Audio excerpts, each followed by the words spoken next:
अस्सलाम वालेकुम dear students, once again welcome all of you.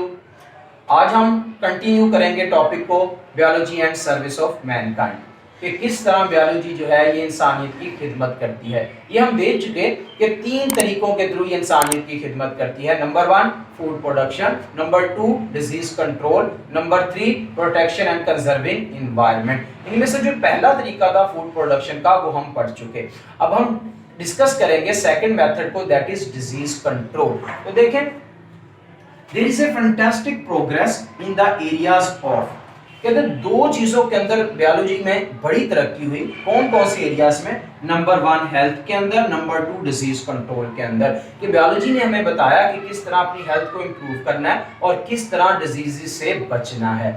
तो इसके बारे में इसने 3 बुनियादी असूल दिए। 3 pronged actions are taken against various diseases। 3 बुनियादी असूलों को के बारे में इसने हमें बताया कि इन असूलों को अपनाकर हम बीमारियों से क्या कर सकते हैं, बच सकते हैं।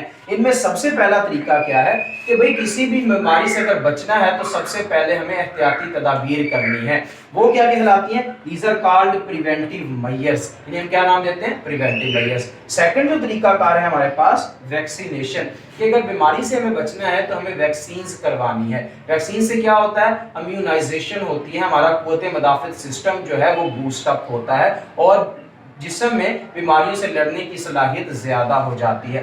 तीसरा बुनियादी असूल बताया कि अगर कोई डिजीज आ जाती है तो हमें उसका कैसे इलाज करना है, ड्रग्स के थ्रू या जीन थेरेपी के थ्रू। तो ये 3 बुनियादी असूल हमें बताए। इनमें से आज हम सबसे पहला जो मेथड है वो डिस्कस करेंगे। कौन सा? Preventive measures. तो देखिए, प्रिवेंटिव मेजर्स एहतियाती तदाबीर।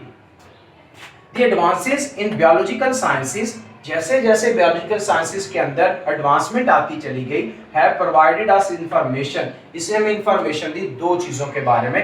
Number 1 causative agent of diseases, कि भाई किसी डिजीज का कोई ना कोई कास्टिव एजेंट होता है, और फिर अगर कास्टिव एजेंट होता है तो फिर दूसरा हमें क्या बताया? मोड ऑफ ट्रांसमिशन, कि किस तरह जो बीमारी है एक इंसान से दूसरे इंसान के अंदर ट्रांसफर होती है। तो जैसे जैसे बायोलॉजिकल साइंसेस के अंदर एडवांसमेंट आती चली गई, इसने हमें 2 बातों के बारे में बताया। नंबर 1 causative agent, number 2 spread of disease. तो एग्जांपल लेते हैं। सबसे पहले हमारे पास डिजीज है, एक viral disease, that is called ads.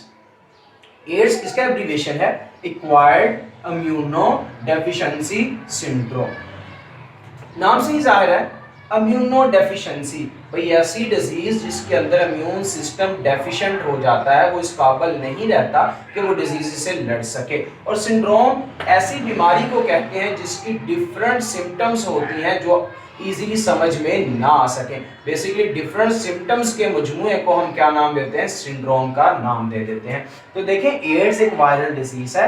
सबसे पहले देखेंगे इसका कास्टिव एजेंट क्या है। तो इसका कास्टिव एजेंट है हमारे पास HIV। क्या है HIV? Human immuno deficiency virus. नाम से ही जाहिर है कि ये क्या करेगा? हमारे इम्यून सिस्टम को डेफिशिएंट करेगा। फिर दूसरी बात देखते हैं मोड ऑफ ट्रांसमिशन। तो ये डिजीज किस तरह स्प्रेड होती है? It is spread through free sexual contacts. इसका सबसे पहला जो तरीकाकार है स्प्रेड का वो है फ्री सेक्सुअल कॉन्टैक्ट। अगर बीमार पर्सन जो है वो फ्रीली सेक्सुअल कॉन्टैक्ट्स करता है तो ऑटोमेटिकली इस डिजीज को आगे से आगे ट्रांसफर करेगा। दूसरा मेथड क्या है? थ्रू ब्लड ट्रांसफ्यूजन, कि अगर ब्लड ट्रांसफ्यूजन होता है, ब्लड जो है एक इंसान से दूसरे इंसान के अंदर मुंतकिल किया जाता है या दिया जाता है, तो इसके थ्रू भी डिजीज ट्रांसफर होती है। तीसरा तरीका क्या है? बाय यूजिंग कंटेमिनेटेड सिरिंजेस और सर्जिकल इंस्ट्रूमेंट, कि भाई क्या कंटेमिनेटेड सिरिंजेस का इस्तेमाल, कि भाई एक बीमार बंदे को सिरिंज लगाई गई, वही सिरिंज अगर हम हेल्दी पर्सन को लगाएंगे तो ऑटोमेटिकली डिजीज ट्रांसफर होगी। या फिर सर्जिकल इंस्ट्रूमेंट्स, अगर उनको अच्छे तरीके से स्टेरिलाइज नहीं किया गया तो फिर वो क्या होगा? जो बीमार बंदे के लिए इस्तेमाल किए गए थे सर्जिकल इंस्ट्रूमेंट, वो अगर हेल्दी पर्सन को लगा दिए जाएं तो ऑटोमेटिकली वायरस ट्रांसफर होगा, वो डिजीज का बायस बनेगा। तो देखिए, हमने दोनों चीजें डिस्कस की, कास्टिव एजेंट ऑफ डिजीज और मोड ऑफ ट्रांसमिशन। अब कहते हैं डॉक्टर्स जो हैं एडवाइस करते हैं to take precaution on these fronts, कि ये जो हमने पहलू देखे हैं कि इनसे बीमारी जो है वो फैल सकती है, डॉक्टर्स हमें एडवाइस करते हैं कि इन पहलुओं पर जो है वो क्या करना है? प्रिकॉशंस लेनी है, एहतियाती तदाबीर करनी है। फिर क्या होगा, so that we do not contract the disease, ताकि हम डिजीज से बच सके। जैसा कि डिजीज एड्स थी तो इट इज इनक्योरेबल डिजीज, इसका इलाज अभी तक पॉसिबल नहीं हो सका। तो अगर हम ये सारे तरीके, इन जो स्प्रेड के इसके तरीके से बच जाएं तो ऑटोमेटिकली हम डिजीज से भी बच सकते हैं। अब एक सेकंड एग्जांपल लेते हैं और समझते हैं कि इसका कास्टिक एजेंट क्या है और इसका स्प्रेड का तरीका क्या है। तो देखिए सेकंड डिजीज है हमारे पास हेपाटाइटिस।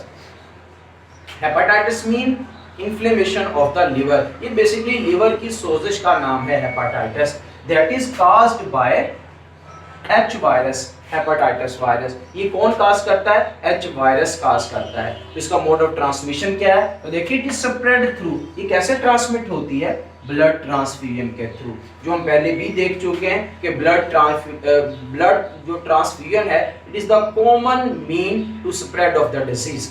तो देखें ब्लड ट्रांसफ्यूजन, अगर एक बीमार बंदे से जो हेपाटाइटिस का पेशेंट है ब्लड लिया जाए और एक हेल्दी पर्सन को लगा दिया जाए बगैर टेस्ट किए, तो ऑटोमेटिकली क्या होगा, डिजीज ट्रांसफर होगी।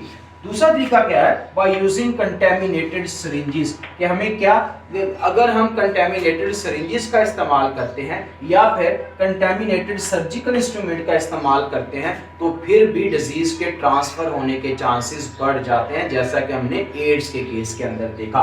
तो डॉक्टर्स हमें क्या नसीहत करते हैं इस बारे में, इन दिस केस, इस केस में भी doctors advise us to be careful, हमें डॉक्टर्स जो एडवाइस करते हैं कि हमें मुहतात रहना चाहिए and avoid the point of contract, कि हम किसी बीमार बंदे के साथ कॉन्ट्रैक्ट में ना आए, ऑटोमेटिकली हम डिजीज से बच सकते हैं। तो स्टूडेंट्स ये था हमारा आज का टॉपिक, जिसमें हमने डिस्कस किया कि भाई डिजीज कंट्रोल के अंदर बायोलॉजी ने हमारी किस तरह हेल्प की है। उसका सबसे पहला पॉइंट हमने डिस्कस किया वो था प्रिवेंटिव मेजर्स। बाकी जो दो पॉइंट है हमारे पास, वैक्सीनेशन, इम्यूनाइजेशन एंड, और दूसरा हमारे पास drug treatment and gene therapy, वो हम फर्दर लेक्चर्स के अंदर इसको पढ़ेंगे। तब तक के लिए अल्लाह हाफिज।